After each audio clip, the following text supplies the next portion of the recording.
So good afternoon, everyone. My name is Jerry Quinn, and on behalf of AFAA New England, I'd like to thank you for joining us today. Before we get started, I'd like to thank our sponsors.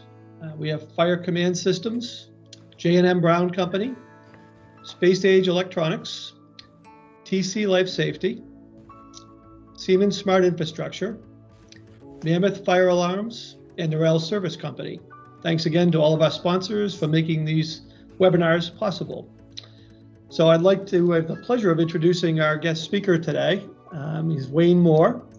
Wayne is a licensed professional fire protection engineer, a technical fellow with the fire protection engineering and cold consulting firm of Jensen Hughes, and is located in the firm's Warwick, Rhode Island office. He currently serves as a principal member and former chairman of the NFPA 72 2016 Emergency Communications Systems Technical Committee. He's a principal member of the NFPA 72 Correlating Committee. He's the editor and co-editor of 5 editions of the National Fire Alarm Code Handbook. And in December of 2012, NFPA published his new book, Designing Mass Notification Systems, A Pathway to Effective Communications.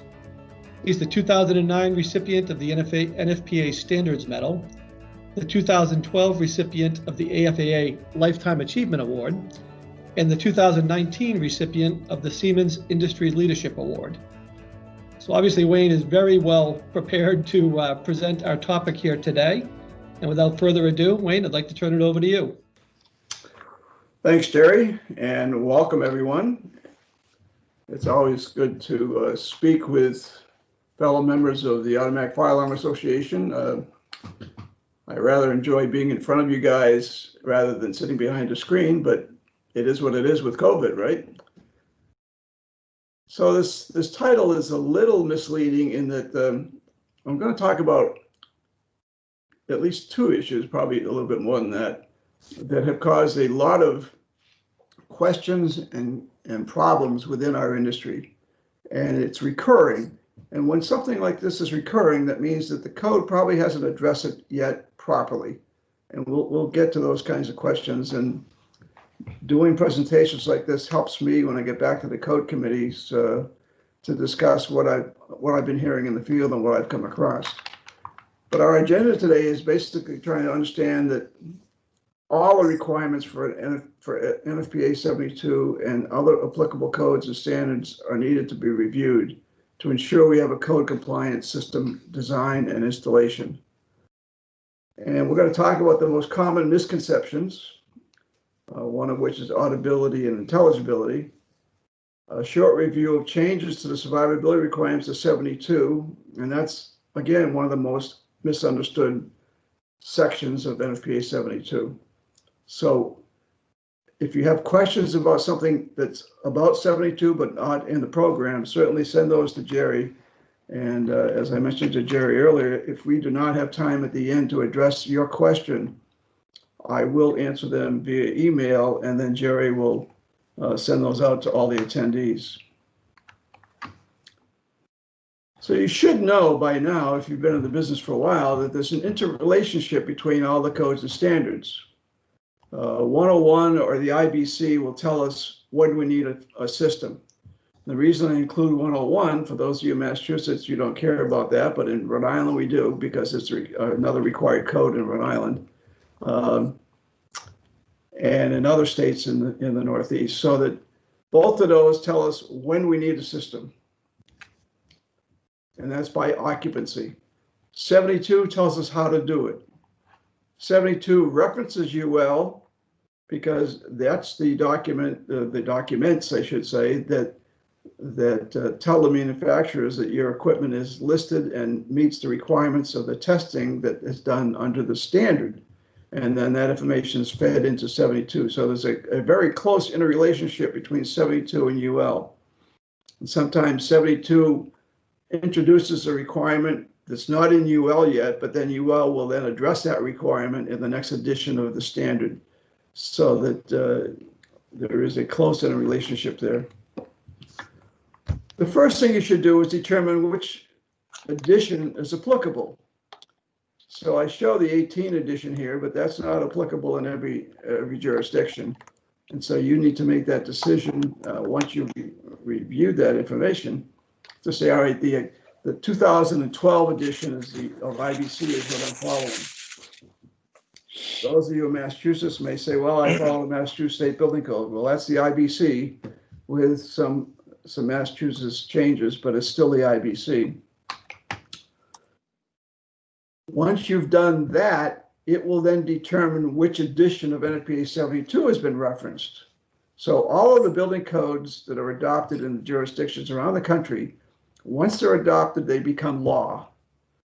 And then they reference a number of different standards and codes within the IBC. Whatever edition they reference, that edition of that standard or code becomes law as well. So the 2018 edition of the IBC is probably going to reference the 2016 or earlier, maybe even the 2013 edition of NFPA 72. A lot of it is determined by the printing times, et cetera. But just keep in mind that although we call NFPA 72 a code, it's always been an installation standard. NFPA decided to call it a code because they felt it would sell better, but regardless, it is an installation standard. It gives us some application guidelines, and it is not a design guide. So when you tell a client your system is going to meet code, you really need to define what you mean, because meeting NFPA 72 alone is not meeting the requirements of all the codes that apply. So I'd be wary of using that term in the future, because it's one that is made hay with a lot by the lawyers. So UL has a standard for a lot of the different equipment that we use in our systems. 864 is for the fire alarm control units. 268 is UL 268 is for smoke detectors, commercial smoke detectors, not residential. And it develops all of the requirements to test the equipment to ensure two things. One is that it's safe to use. It won't cause any hazards. And it has a certain degree of reliability so that every panel has to meet a baseline. It's not, doesn't mean it's the best, it just means it's meeting a baseline of reliability. And that the operation of all fire alarm control units are basically the same. Now, you'll be told by the marketing folks, oh no, my panel's different. Well, it's different only in that you had added some bells and whistles, but it's still the basis of operation under UL 64 is the same for all fire alarm control units. So we also have local codes or local requirements. And we've all run up against this.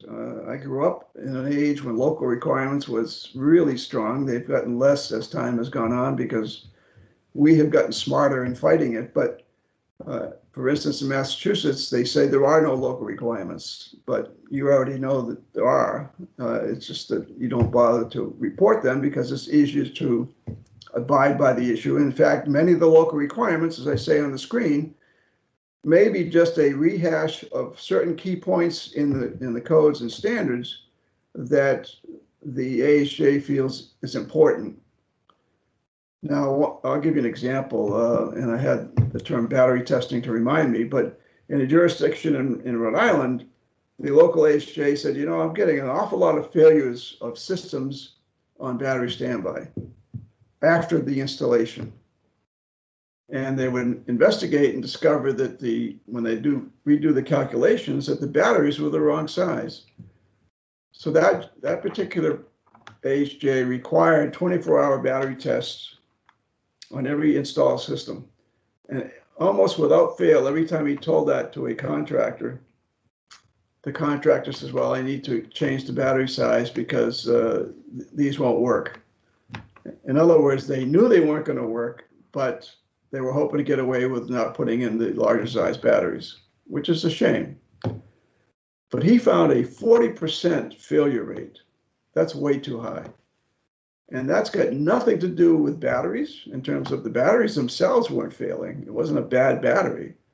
It was the fact that they were not calculating the current draw properly for the system. Now, to be fair, in some cases, the system design changed as it went in. In other words, the architect would change a portion of the building that would require you to add some additional horn strobes, and the people in the field would do that, but nobody would get back to the people in the office and say, hey, by the way, we just added 10 horn strobes to this system. Is that a problem? And because the question was never asked, nobody realized that you already now have caused a situation where the batteries are going to fail for backup. So just keep that in mind, that that's why we do have some of these local requirements. As I said, 72 is not a design guide, and it also does not require a fire alarm system to be installed in the building. So when I hear somebody say to an owner, NFPA 72 requires you have this kind of system, that's not true. The building code or the fire code or the life safety code are going to provide those requirements. Now, there are times when the owner is going to have an existing building that has no fire alarm system because the code at the time it was built, the building was built, didn't require one. Now that owner wants a system.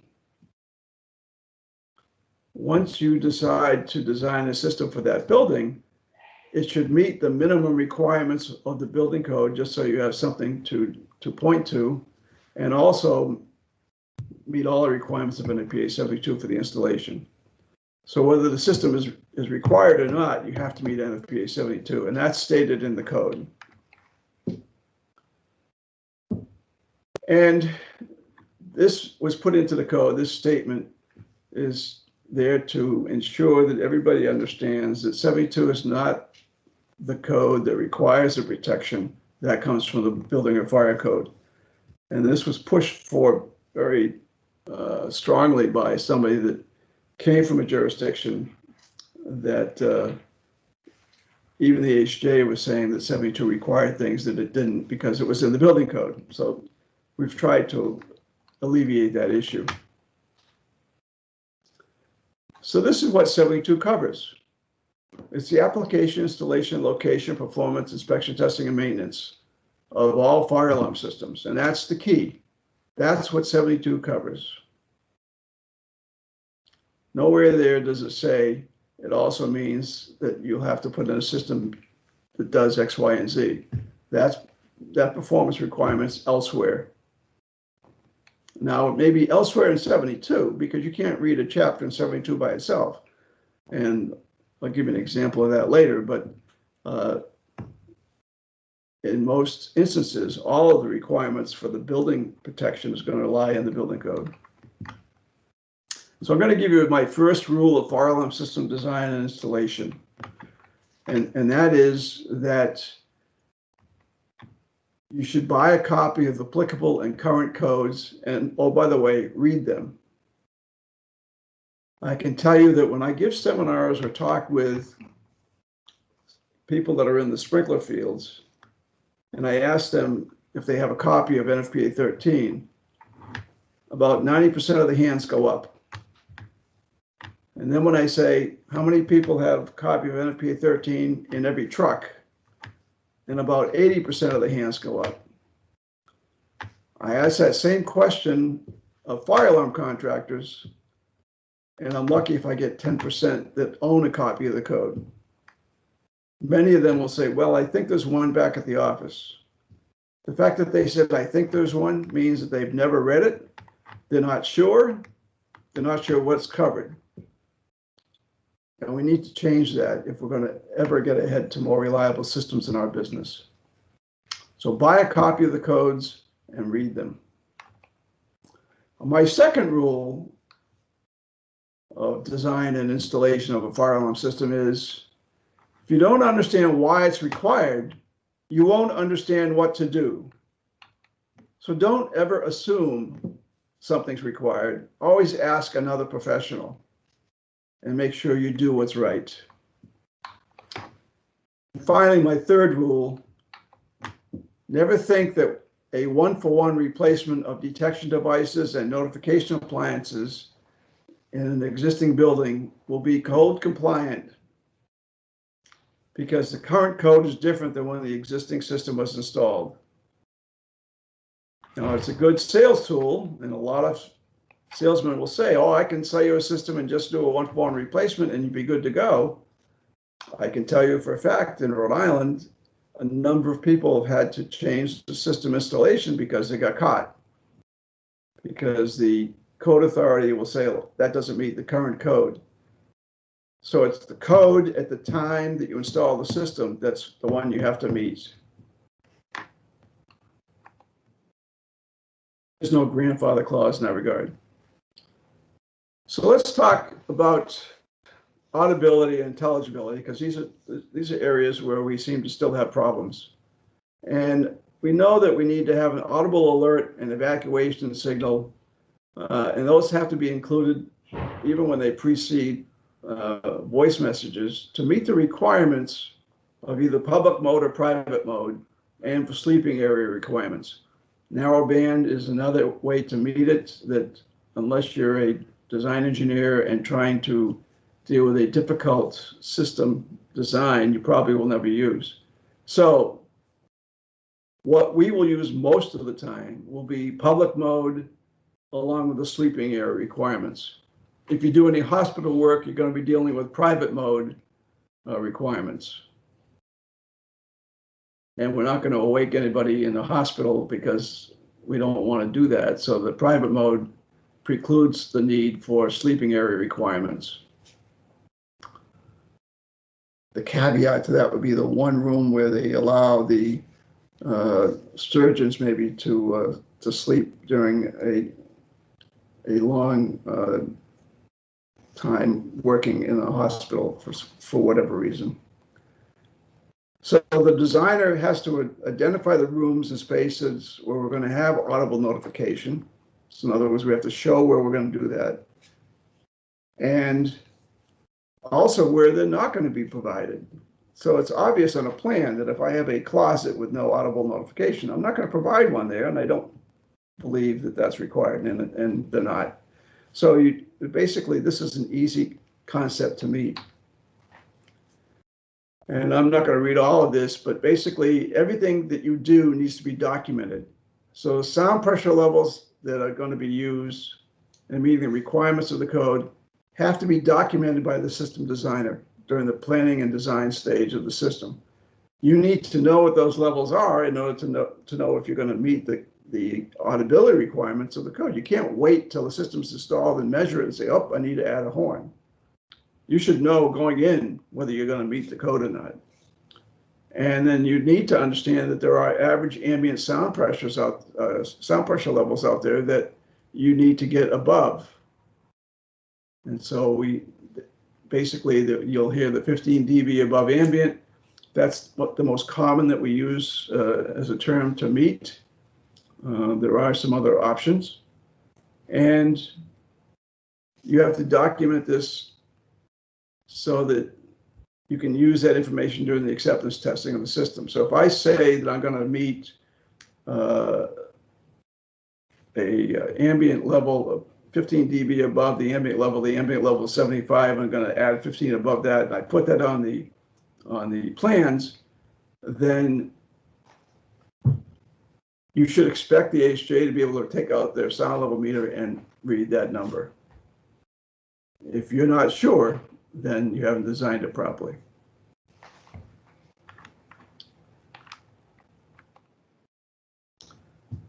Now, we don't require that voice messages meet the audibility requirements because of a number of reasons, which I'll discuss in a second.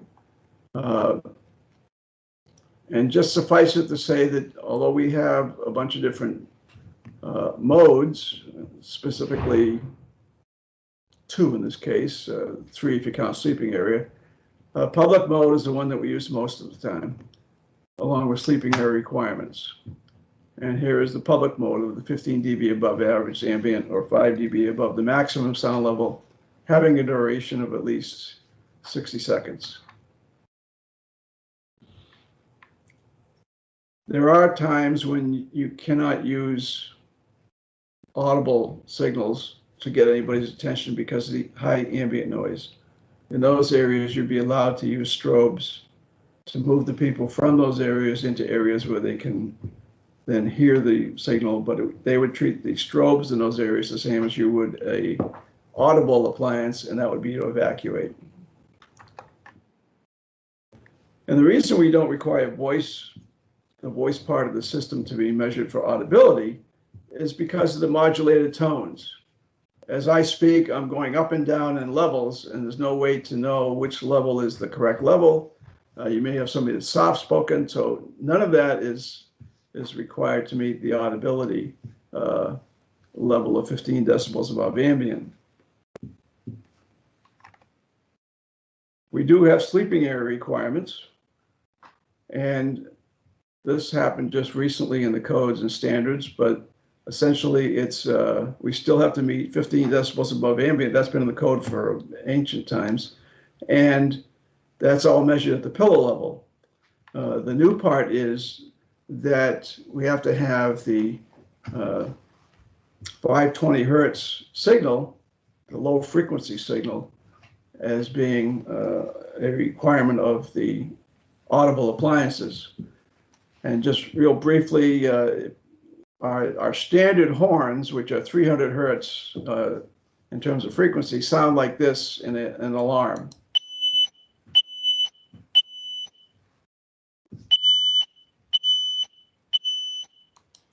So that's what we'd hear normally in a building.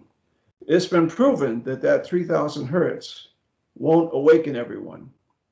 And through some studies done in New Zealand, and actually used people that were under the influence of alcohol, which I'm sure we'd all would have liked to have been part of that test, to drink for free and then just wait to get awakened by an alarm.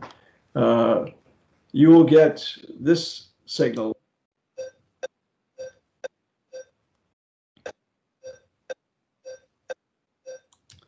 Now, the goal here was the fact that it was discovered that high frequency would not get the attention of those that are older. So as I age, I get more concerned about that. So I want to make sure that low frequency is involved, at least in the bedrooms of where I'm at, whether it be a hotel or even my home. And it also, high frequency was having difficulty getting through to young children. So all of these tests that were done in New Zealand proved that all of those age groups, with the added benefit of those that are under the influence of some mood-altering drug, would be awakened with the 520 hertz signal. So the first question we always get in a class is, am I required, if I have sleeping areas, to use the 520 hertz signal throughout the building? The answer is no, only in the sleeping areas. Can you use it? Yes. Why would you do that? I don't know.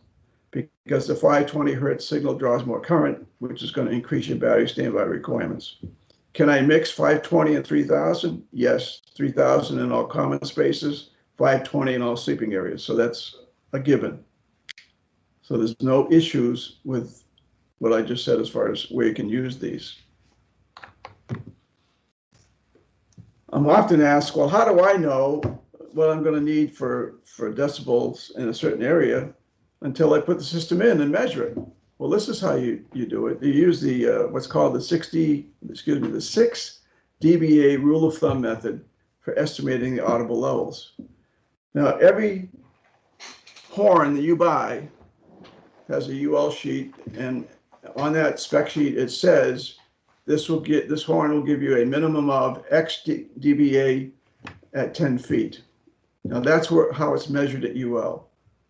So for this example, I'm going to tell you that this audible notification appliance has for its spec 75 dBA at 10 feet. The 6 dBA rule of thumb is that every time I double the distance from the measurement point, I lose 6 decibels of sound. So I double the distance from 10 to 20 feet, and I lose 6 decibels. I double it again now at this point to 20 feet, so that I got 69 decibels at 20 feet from the horn. At 40 feet, I'm now down to 63. Now these numbers are meaningless until you know what the ambient noise level is. So how do you know that? Well, there's a a couple of areas to look, both in the handbooks and in the code now, where you've got a listing of common ambient noise levels for certain spaces, whether it be an office building or other types of buildings. They're all listed there. Not all, but enough that gives you a good handle on what it should be. So if the audible or ambient sound level for a space is 55 decibels, and I have to be 15 dBA above that 55, that means I have to have 70 dB everywhere in that space in order to make sure that the appliance will be heard. So in this example, I'm marginal at the 20 foot away from the sound appliance. And at 40 feet away, I'm below the 70, so I'm not going to make it. It's a logarithmic function, it's not linear. But if you know this example, if you know this rule of thumb, you can avoid a lot of added cost in installation where you have to add notification appliances. And please don't blame the AHJ for your mistake. You may not know this, but many AHJs come to me when I'm giving a seminar and they complain saying, look, the contractor knew this system wasn't going to work like it was supposed to. And because I made them change it, they go back to the owner and say, you shouldn't, you should pay me to change this because it wasn't my fault. The AHJ made me do it. You're only going to get in trouble with the AHJ long term, and that's not going to work. So do what's right and design the system accordingly. When we have voice evacuation messages, our goal is to ensure both intelligibility and audibility. So we first make sure that all areas of the space have audibility, and then we go through and check for intelligibility. And I have a nice quote there from George Bernard Shaw, because there are many times when those of us from Rhode Island will be speaking in Birmingham, Alabama, and they'll say, we have no idea what you're talking about because we can't understand you with your accent. And of course I say, what accent? But same holds true when they're talking to me. So again, we need to make sure that we have audibility first, and then we'll look for intelligibility. The factors that affect intelligibility oftentimes are what affects audibility. But in the specific case of intelligibility, background noise is a real issue because it's not just determining the horn sounding, it's determining a message. And if I have too much background noise, you won't understand the message.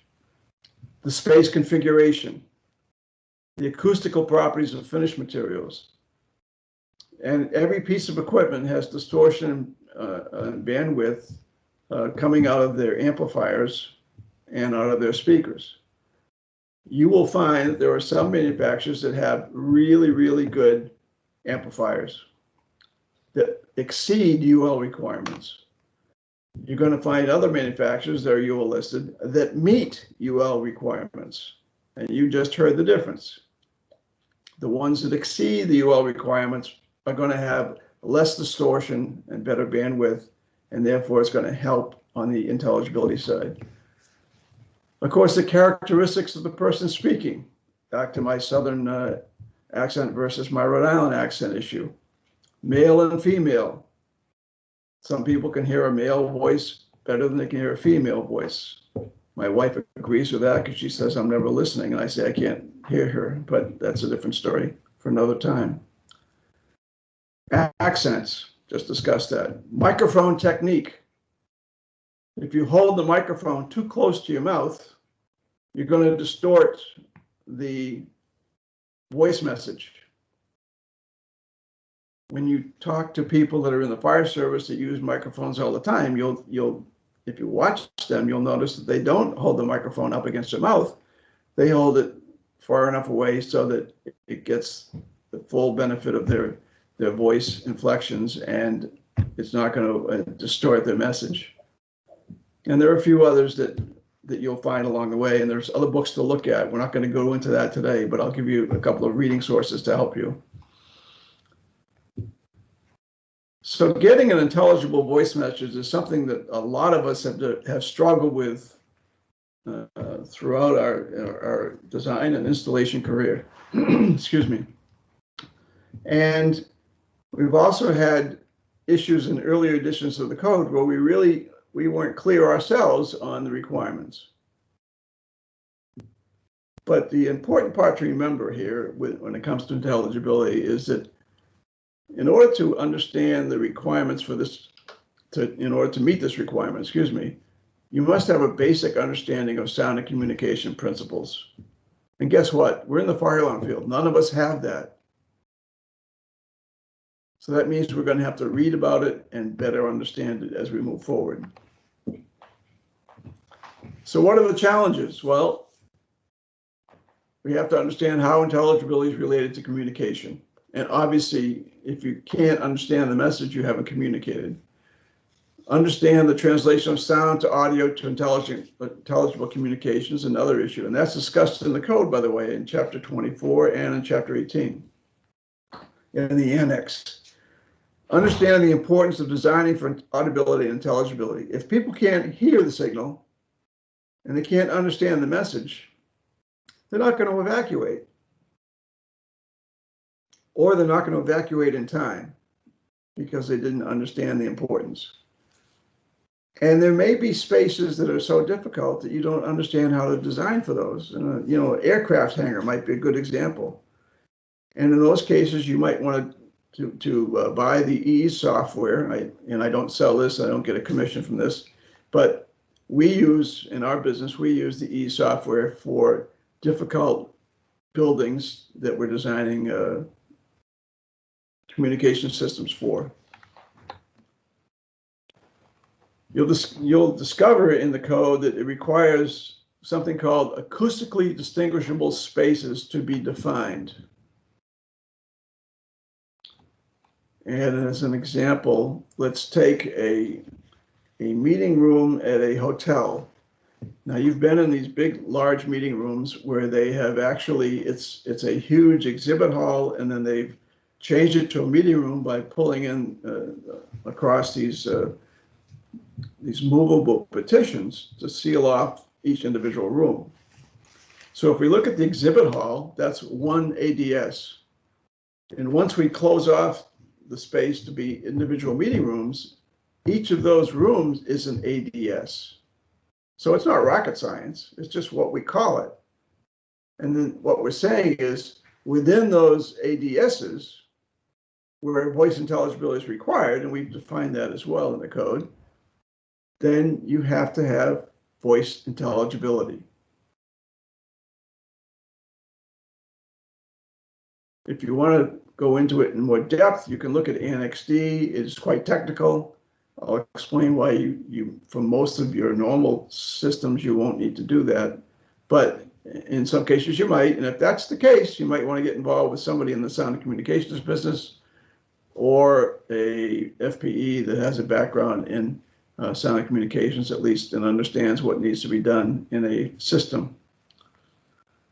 And so the ADSs are determined by the system designer during the design. And it's nothing more than what I just discussed. You have to know they're movable partitions, and you call each space separately. So why is that important? Well, if I go into a building as an exhibit hall and I decide to put a horn strobe on either end, in my mind, that's going to work, okay? And the exhibit hall isn't that big. But it can be partitioned off into 3 rooms. Once the partitions are in place, guess what? The 2 rooms in the middle have no audible notification appliances or visible. So once I know that I've got 3 or 4 separate ADSs, that means I have to have notification appliances, at least 1 in each of those ADSs. And if I've got speakers involved, I'm going to need speakers in each of those ADSs. Now, back to my example of going into a hotel room where you've got a seminar going on. Next time you do that, when we're allowed out, and again, to do this in person, you can look at the ceiling and count the number of speakers that are there for the house sound system. So they can either play music or make announcements in that space using the house sound system. And you'll discover that the number of speakers in there for the house sound system compared to the number of speakers that a fire alarm designer has used is going to be 8 to 1. That's what I've discovered as the number. Don't know why, that just seems to be the right number. So what does the sound and communications guy know that we don't know? Sound and communications principles. And they know that you need more speakers to better cover the space at a lower audibility intensity to get voice intelligibility throughout the space. Now you could have a challenging acoustically challenging area, excuse me, with and that ADS is going to require some other application. The standard horn strobe won't work. The standard speaker from a fire alarm manufacturer may not work. And in those areas, you're going to need to go to a different type of speaker, or at least have more speakers at lower tap settings. Because when it's an acoustically challenging area, you get a lot of reverberation.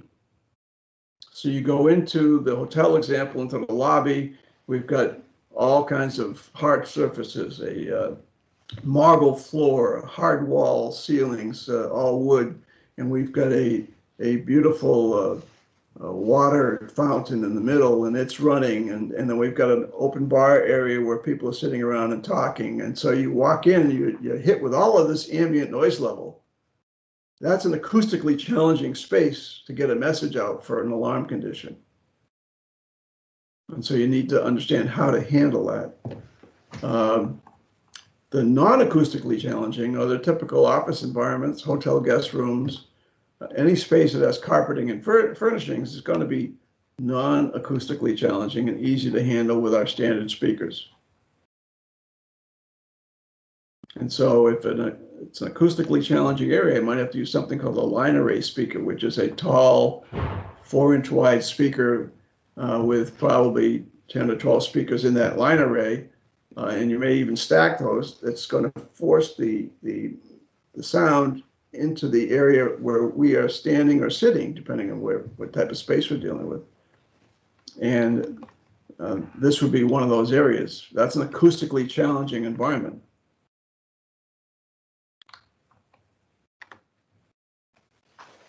So, intelligibility is not required to be measured using any kind of meter in a space. The code is clear that it shall not be required to be determined through quantitative measurements. That's a direct quote from the code. I'll give you a couple of examples of types of measurement devices. There are now some out there that are much less difficult to use. In fact, there's a gentleman in Denmark that has developed a program for the iPhone that can be used to measure intelligibility. So if it's not required to be measured, how do I determine it? Well, if you and the AHJ can't understand the message, it's not intelligible. More importantly, it's the AHJ has to be able to understand the message. And so you walk through the building, and you specifically are going to want to check the areas that are acoustically challenging, the hard surface areas, to see if you can understand the message. Now, if we're sure that our standard speakers, our listed loudspeakers, do not achieve the intelligibility requirements of the code allows us to go to a non-listed loudspeaker for that space, not throughout the building, just for that difficult space. Now, this was put in the code before we had listed line arrays. There's at least one manufacturer that we have today that has listed line arrays, so you really don't even need to implement this if the line array is the right application. Now, there are plenty of speakers from the sound and communications people that might be used to meet the intelligibility requirements in a difficult space that are not line array. And again, if they're not listed, it doesn't matter because the code says they don't have to be listed loudspeakers for that space if we're going to try and achieve intelligibility. So intelligibility requirements is the overarching requirement. And it simply means that we need to understand the message. Some guidelines that you'll find in the code: ceiling mounted speakers should be installed at a maximum of twice the ceiling height. So if I've got a 10-foot ceiling, I get speakers every 20 feet. And the first thing that's going to come into your mind is, wow, that's a lot of speakers. Yes, it is. And that's what the sound communications people understand. You need speakers spaced like that as a minimum to get the proper intelligibility in the space. Cranking up the audibility on the speaker through a higher tap setting is going to distort the intelligibility signal. So you need to be very careful about how you approach this. And don't try and guess. This is not a 6 dB per speaker loss issue. This guideline of twice the ceiling height is for non-acoustically challenging spaces. As soon as you get in those high challenge areas where we have a lot of reverberation, this twice the ceiling height is not going to do the trick. There you might need to use the ease program. In fact, you more than likely will, to determine what you need, both for speakers and for number of speakers in the space. In general, low ceilings require more speakers per square foot of area than high ceilings. And the reason being is you have a cone of power output coming out of the speaker. At the center of that cone is where the UL measures the dB output for audible. So that if you're measuring for audibility, let's say at 75 dB in the center, as you move off axis, you're going to have less. And at some point, you're going to get to the outside limit of that cone, where you're going to need to add a speaker to cross over and give you more audibility. Same is true for intelligibility. So the key here is to understand you have to have a good distribution of speakers rather than use a higher output of just a few speakers to ensure we have intelligibility. And there's a friend of mine from the UK that I spoke with a number of years ago that has given me the slide, and basically he says intelligibility is not a black or white parameter. You don't have it or not have it. It is a shade of gray as we move forward. So we go from black, where it's no intelligibility, to where we get to better intelligibility, and it finally gets to be white. And white is 100% intelligibility. So that's 1.0. You're never going to have 1.0. It's always going to be shade of gray in some other area. So you're going to have the audibility, or intelligibility, excuse me, is going to be best and achievable in this gray area here. And it's going to depend on all the factors we just talked about in terms of acoustically challenging versus non-challenging, and background noise, all of that business is going to have an effect on this. But again, pure white is 1.0, and you're never going to get there. So that the levels you might have down here, if you were to measure it, might be 0.6 on the intelligibility scale, but you're still going to have, you're going to be able to understand the message anywhere from this gray point here all the way to the right. But just remember that there's no communication without intelligibility. Without intelligibility, there's no understanding, and without understanding, there's no action. So it's up to us. You know, we're designing these systems. It's up to us to make sure it's intelligible and understandable so that people can know what to do in a building. We have discovered that if we have a good message in these voice systems, people take action. These same people, if it was a horn only, would wait for confirmation that something's really wrong, because we're giving them only one piece of information. That's a horn sound. And the first thought that comes to mind is it's a false alarm. However, if a voice comes on in a commanding tone and says, we have a fire on level 2, please, level 2 and 1, evacuate the building. Level 3, go to level 5. Level 4, go to level 5. People all of a sudden realize, oh, there must be a real fire, let's move, and they move. So understand the code language in this area. Be prepared to educate the AHJ, sometimes the engineer, what's right and wrong. Plan ahead, ask questions. You know, in our systems, our fire alarm systems, we're not designing for a concert hall, but we are designing for intelligibility. And as I said, the code does not require measurement of intelligibility using meters, but it does. There may be special cases where it does, but in most cases it doesn't. And there it's just whether or not, as a person, the HJ, who is the one you have to please, can understand the message. And if they can understand the message, you're home free.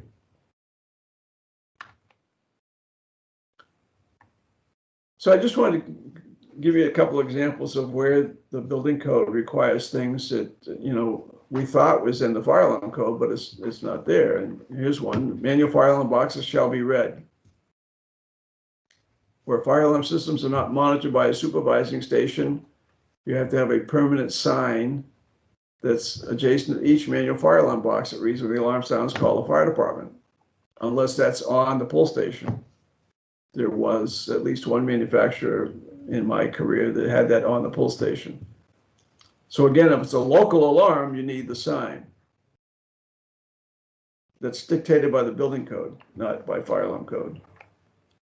This is not required by the IBC. I joked with a friend of mine that took this picture. I said, what are you doing carrying a camera inside the bathroom? But this was in the men's room of Cincinnati Airport. And I'm sure it showed on the plan that there was supposed to be a pull station there. It's just that whoever was reading the plan didn't realize that it was a bathroom stall. This is something that's in the building code and says specifically, for smoke control systems, the equipment shall meet UL 864, which all of our panels that are listed do, and be listed as smoke control equipment. Now, nowhere in 72 does it state that, because we don't talk about smoke control equipment. That's in other standards. But the building code says it shall be listed as smoke control equipment. So that means it must be UL 864 listed and have a listing that's called UUKL that applies to smoke control systems. And you'll find that this equipment might be a little bit more expensive than your standard 864, but if you don't have this UUKL, you might have to replace that control panel and other equipment to have that proper listing. So be aware that this appears in the building code. Okay, so let's talk about survivability. This is just a few of the important definitions, if you will. Everybody should understand what a raceway is. Typically, we just call it EMT because we're using a aluminum-based raceway, but it could be iron, could be a rigid metal raceway. All of that information is in the NEC, National Electrical Code. A cable is one or more wires running side by side, used to carry electrical current. Typical cable shown on the screen. A cable system, and this is something we don't all understand or see often, is called an electrical circuit protective system by UL.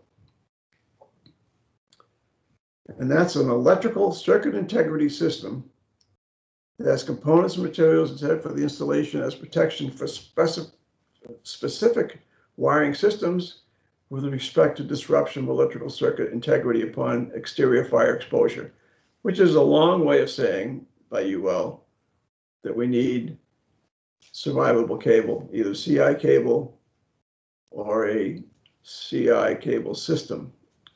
The system, we'll describe in a minute, is different than free air CI cable. So for some of the manufacturers that got listing, they have it listed with a certain raceway. And even though the cable is the CI cable, they put it in a raceway and listed it with a raceway. That now becomes an electrical circuit protective system. And so you have to use the right raceway with that wire. Common question I receive all the time is I've installed all my raceway and now I discover I need CI cable and I'm just going to install it in a raceway. Does that meet the code? Technically, no. Because it's not the raceway that it was listed with. And it doesn't have to be just painted red, although that raceway happens to be painted red. So you make sure you read the manufacturer's information and understand the difference between free air CI cable, circuit integrity cable, and an electrical circuit protective system. If it's a system, everything in the UL document is going to describe how that system should be installed, how many times and what kind of bracing to use, connectors to use, and where it's being attached on a surface. All of this is going to be described in the UL document on circuit protective system and should be part of the spec sheet from the manufacturer. So, where is 72 requiring survivability? It doesn't. In Chapter 12, which talks about survivability, there's no requirement in Chapter 12 that requires survivability to be used. Those are all descriptions of levels of survivability that we attach to our design once we've designed it. IBC requires survivability in certain areas, and we'll discuss that in a minute. And I'll show you where in 72 it's required, but it's not required in Chapter 12. It may be required in our design requirements or our design goals. And of course, it may be common sense. If we want the system to work during the fire, there's only one way that's going to happen, is if it's connected. If the only way it's going to stay connected is if we have 2R cable. So you have to evaluate that before the installation.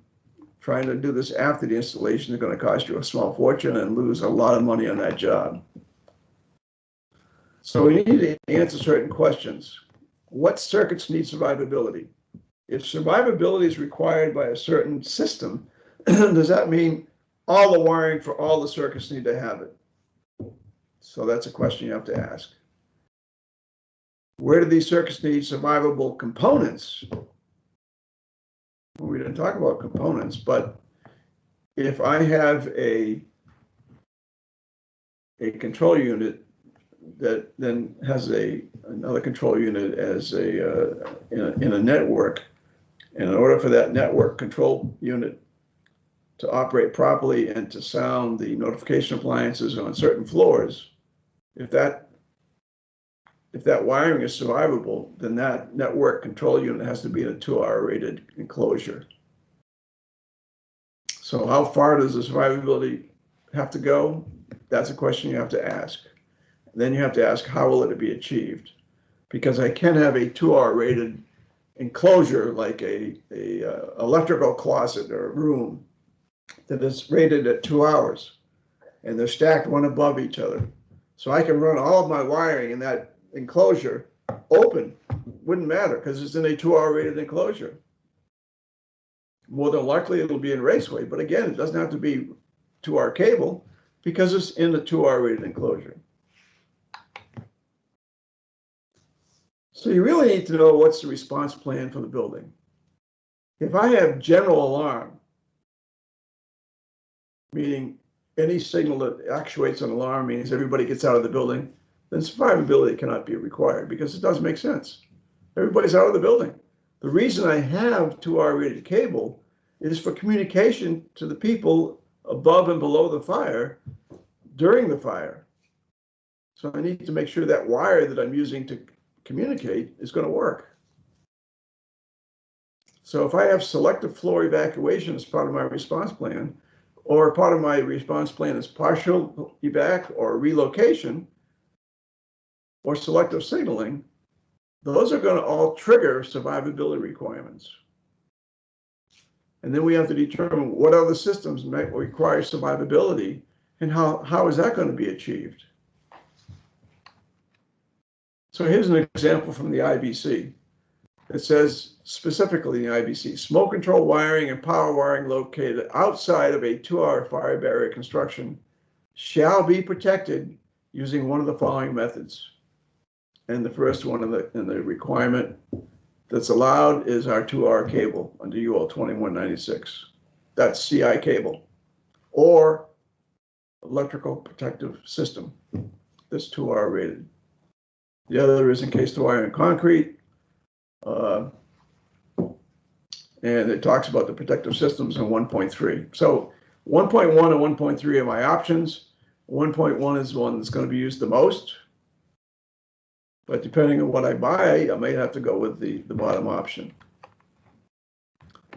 Also in the IBC under emergency and standby powers, it said for critical circuits, you have to protect using the following methods. And again, it's UL 2196 with a fire rating of not less than 1 hour. Well, 2196 is a 2-hour rated cable. So the people in the building code didn't understand that. And they're saying 1 hour, and I don't have any listed 1-hour cable. So it's got to be a 2196 cable, which is 2-hour. Same with the electrical protective systems.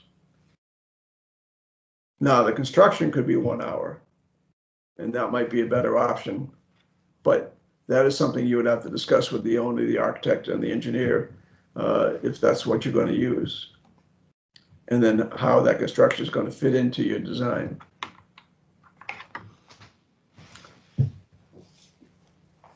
So we describe why we need survivability, and it says in 23.10.2, systems used for partial evacuation and relocation shall be designed so that an attack by fire within that notification zone will not impair control and operation of the appliances outside that notification zone.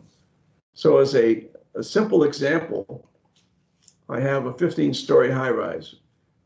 I'm requiring to have my notification appliances on every floor. There's speaker circuits on every floor, and I have a riser. And that riser going up through every floor needs to ensure that any floor is still going to work during the fire. So although I may give up notification on the fire floor, because hopefully everybody's off that floor, I still want to communicate with people above and below. But if the wiring for above especially is going through that fire floor, I want to make sure that it's not going to impact my system. Hence the need for the 2-hour cable or protective system. And then there's a statement saying if you have performance features provided to ensure survivability, you have to provide that information with technical documentation to the AHJ with that evaluation. Evaluation is described in 23.431, so that's a different part of the code. And although I haven't made that statement too often, I think in this discussion, you cannot read the chapters by themselves. So you need to understand that the whole code applies to every system you install, with the only exception being the residential chapter. So for all commercial systems, everything except the residential chapter applies, and the residential chapter applies in commercial systems for bedrooms or living units that might be off of a hallway, say in a commercial hotel. But regardless, it's the whole code applies. You need to understand that. And then it basically says that wiring methods permitted by other sections of this code to resist attack by fire shall be installed in accordance with the manufacturer's published instructions and the requirements of NEC Article 760 and 728. The key here is manufacturer's published instructions. We use the term manufacturer's published instructions to indicate that that's what UL approved or listed with the wiring listing. So you need to make sure you follow that.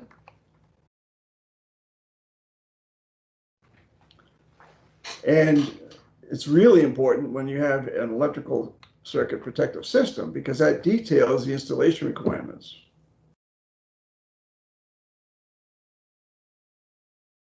And if you don't have that in the spec sheet, then the manufacturer's done something wrong, because that spec sheet should be the same as what you all listed as the information that you needed to know to install it properly.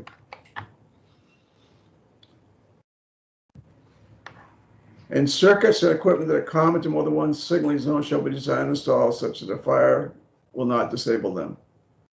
This is something that was changed in 2310, just to reinforce the fact that we're trying to show you that we're worried about the other areas of the building that haven't been attacked by fire, but still need to be communicated with. Here's an example of the electrical circuit protective system. This happens to be an MI cable. It's minimal insulated cable. But there are other CI electrical protective systems beyond just MI, so you can look at those. But if the wiring that you're looking at, if the spec sheet says this is an electrical protective system, and all it's showing you is what looks to you like an EMT raceway painted red and a circuit integrity cable, the system is you have to use their raceway with that cable and install that raceway and cable in accordance with the requirements by UL for that electrical circuit protective system.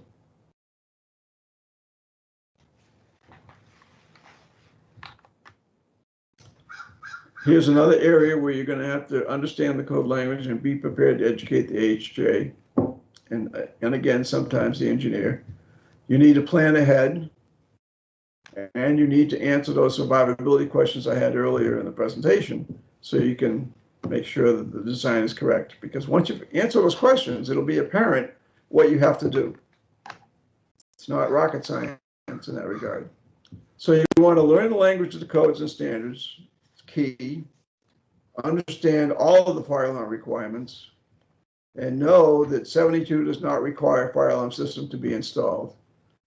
This is a tightrope that we all walk, because almost every time I design a system or talk with an AHJ, I'm trying to educate the owner and the AHJ as to what that design means and what the code really requires.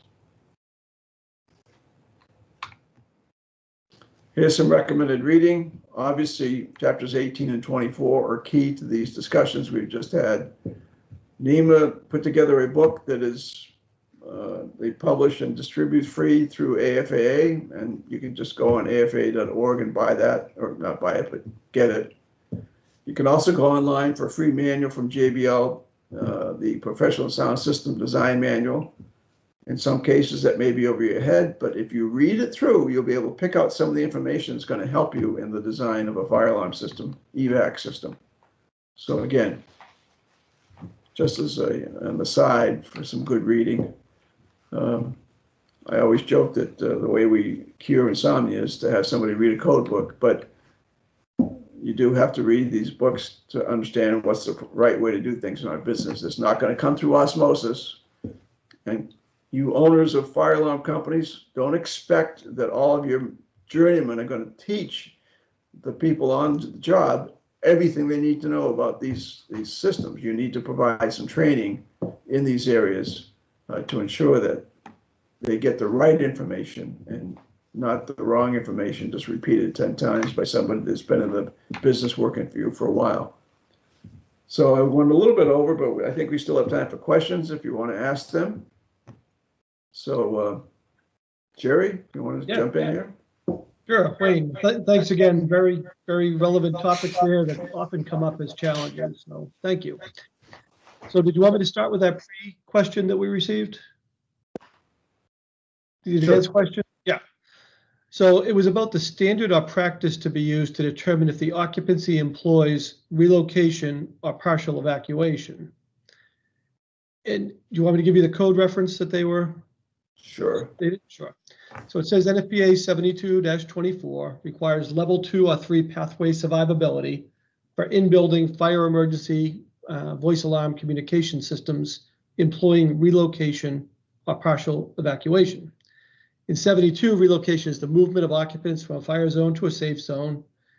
And evacuation is the withdrawal of occupants from the building. So for buildings that do not have relocation or partial evacuation, level 0, 1, 2, or 3 pathway survivability is permitted. So then the question is again, what standard or practice do we use to determine if an occupancy employs relocation or partial evacuation? Well, I think we did talk about that in terms of what is the requirement for the building. It's not spelled out in the code, and when we talk about levels of survivability, it's just to describe what we have, not what's required. Now, essentially, if you were to read chapter 24 and the requirement for an EVAC survivability statement, it says level 2 or level 3 because level 2 means it's in a building that's non-sprinklered but needs survivable cable. If the building is sprinklered, it's all of the same requirements, but the building is sprinklered. So we say, okay, we'll call that level 3. Right. But it doesn't mean that if I say to you level 2 or level 3, somebody can come in and say, oh, you need to sprinkle your building so I can put it in level 3. Doesn't make the difference. So my evacuation plan for the building is what's going to determine. That's the standard of care. But it's not spelled out in 72. We don't require any system. But once it's required that we partially evacuate the building or relocate, as defined in the code, then we have to go with the requirements of the survivability and make a choice. Our choices are always going to be level 2 or 3. And the only reason it's 3 is because the building is sprinkled, as I said. So essentially, it has to be survivable. Okay, great, thank you. So I have one other question here. It says, I have a fire department that requires supervisory signals to be transmitted as alarms. I thought 72 had a specific prohibition on that. Is there still such a prohibition? I can't find it. Well, it's not, we don't say what not to do in the code. We just say this is what you shall do. And so the only time we use the term alarm is when it's a fire. So alarm means fire, evacuate, or relocate, depending on your fire plan, emergency evacuation plan. Anything other than that, anything other than an alarm condition to evacuate the building has to be something else. And that something else can either be supervisory, meaning something we're monitoring, like a sprinkler system has got a problem. So the sprinkler system's in trouble, reports to the fire alarm as a supervisory, and we transmit that supervisory anywhere that we're asked to transmit it. And then a trouble condition means that there's something wrong with the fire alarm system. Those are the 3 signals that we have defined in the code. So if you were to look up a supervisory, I'm just going to call it a tamper switch, but it's the OS&Y supervisory switch, for example. And so when I close the valve, I got to tell somebody I closed the valve. Well, that's not an alarm condition. I don't evacuate the building because I closed the valve. Now, if I'm an arsonist, and I knew that was who was closing the valve, I might change my mind, but that's not the case. Right. Okay. I close the valve. That is a supervisory condition. You should not be transmitting anything anywhere as an alarm unless it's a true alarm, period. But the problem is, it's not really a problem. We try to be positive speaking in the code. So we don't say, don't do this. We say, this is how you should do it, or you shall do it. So we say the OS&Y valve shall transmit a supervisory condition to the fire alarm panel. Nowhere in the code will you find that it says shall transmit an alarm. Mm-hmm. Now, I just had a similar question, and the fire department said, well, we want to make sure that nobody that's working on that's not allowed to work on the sprinkler system is working on it. So we want to know when somebody's closing that valve. Well, you still can know that, but you don't go to the building lights and sirens because it's not an alarm. In this case, they were responding lights and sirens. I said, you're going to kill somebody. And how are you going to justify that? It's bad enough that they respond to false alarms and somebody gets killed on the way to the fire, whether it be a firefighter, God forbid, or a citizen in the town or city. So the point I'm trying to make is never ever transmit an alarm unless it's an alarm. And that alarm condition is defined in the code, as is supervisory and trouble. Didn't mean to make that a long answer or a passionate response, but it's really important to understand the difference between those three signals and why they're there in the code. And what happens, and this is caused by some people that are on this call, is they call something, well, I'm getting a trouble alarm. No, you're not. You're getting a trouble signal. I got a supervisory alarm. You see why people start thinking it's an alarm? Because you call it that, but the code doesn't call it that. The code calls it a supervisory signal. So change the way you talk about this stuff to make sure you don't get caught in this problem. And if you've got a fire department requiring it to be sent as an alarm, have them call me. Okay. Be happy to talk to them. Well, I appreciate it, and appreciate the passion and the response as well. Sorry about that. No, it's quite all right. So that's all that came in as written questions. We'll take 2 more minutes. Does anyone want to ask? You can unmute and ask a question if you'd like. I probably have time for one more question. And I just put up my contact information, anybody on the call, and of course, NEHJ gets me for free, so they can call me anytime and I'll respond to them individually. All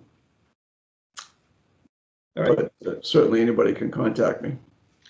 Well, greatly appreciated, Wayne. Thanks for your time today. This was really informational for me, and so thank you. My pleasure. Glad to be of help. All right. And thanks everyone for joining. Take care.